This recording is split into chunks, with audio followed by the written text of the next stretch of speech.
I used to work the night shift at a gas station, SLC convenience store off of quiet stretch of highway.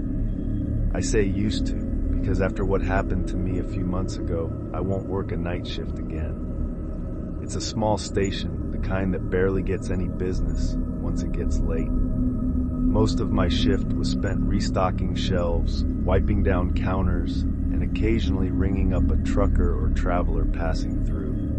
I remember the whole thing vividly. It was just past 2:30 in the morning. By then, even the truckers had mostly dried up, and I was left with basically nothing to do. I scrolled mindlessly on my phone, trying to kill some time. At one point, I stepped outside for some air, rubbing my hands together against the cold. I exhaled a few times, watching my breath disappear in the cold. The parking lot was empty, just the pumps, the road, and the dark stretch of trees beyond the neon sign flickered faintly, and I remember it being hazy out, like you could literally see the moisture in the air. Even with the highway not too far off, it was pretty silent out there. Right as I was about to walk back towards the store, I noticed something move out of the corner of my eye. I whipped my head around and realized there was a person standing behind one of the pump. Sho had not noticed him earlier.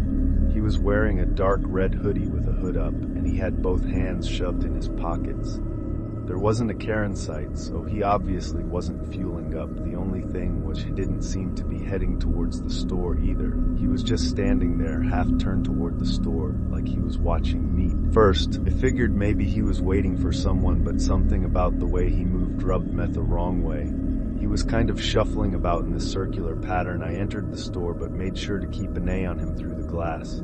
I kept track of him, while pretending not hoping someone would drive up and pick him up or something. But after a few minutes, she started walking toward the doors, low at first, then suddenly pushing inside like he made up his mandala tons. He walked up to the counter, but didn't say anything right away, just stared at me like he was sizing me up.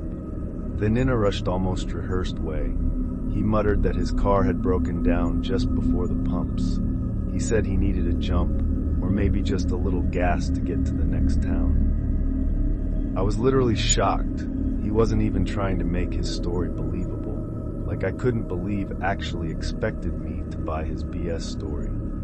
I offered to call a tow truck instead. No, he said too quick, shaking his head. He just needed a flashlight, maybe some help checking under the hood. Something was definitely off. That much was true. The way he spoke, the way he watched my reaction, it felt like a test, to be fair.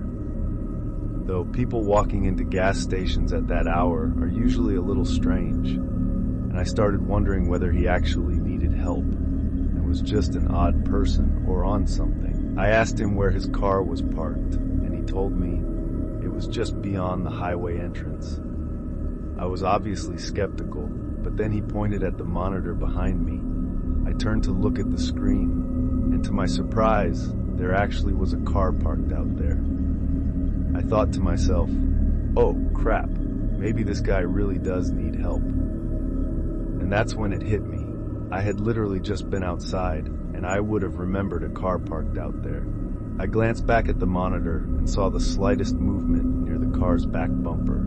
Someone was crouching just out of view. A cold wave of dread hit me. I forced a casual smile and agreed to help the guy, but not before telling him I needed to grab my phone from the back office. I turned slowly, not wanting to spook him. But the second I was out of his direct sight, I slammed my hand onto the emergency panic button under the counter. The alarm went off instantly, screeching through the store. I expected him to attack me, but what he did instead was even more unsettling. His nervous energy disappeared. No more fake urgency, no more shifting from foot to foot. He actually relaxed, his whole body language shifted, and then he smiled. Not a panicked smile, not an embarrassed one either, a slow, knowing grin, like he had all the time in the world, like this was amusing to him. I was in shock. I didn't even have time to get physical with him in one fluid motion. He turned and bolted. I ran to the monitors just in time to see both of them take off, not toward the car, but into the woods behind the station. The car just sat there, engine off, headlights off, no one inside. By the time the police arrived, it was exactly as I saw it. The car was still there, but the men were gone. No footprints leading away, no sign of them anywhere. And then one of the officers pointed something out, something I hadn't noticed before. The front passenger door was open. There had been a third person inside the whole time. The police took my statement down. I turned over the surveillance footage, and that was that. A few days later, they followed up with me. They had the car towed and ran the plates. Turned out it had been reported stolen nearly a week earlier, over 100 miles away. No one had come forward to claim it. No reports of missing persons. No other crimes linked to it. Just an abandoned vehicle in the middle of nowhere with no explanation. That was months ago, and still nothing. I don't know why convenience stores are such popular targets, but I can say for sure that I will never work another night shift again.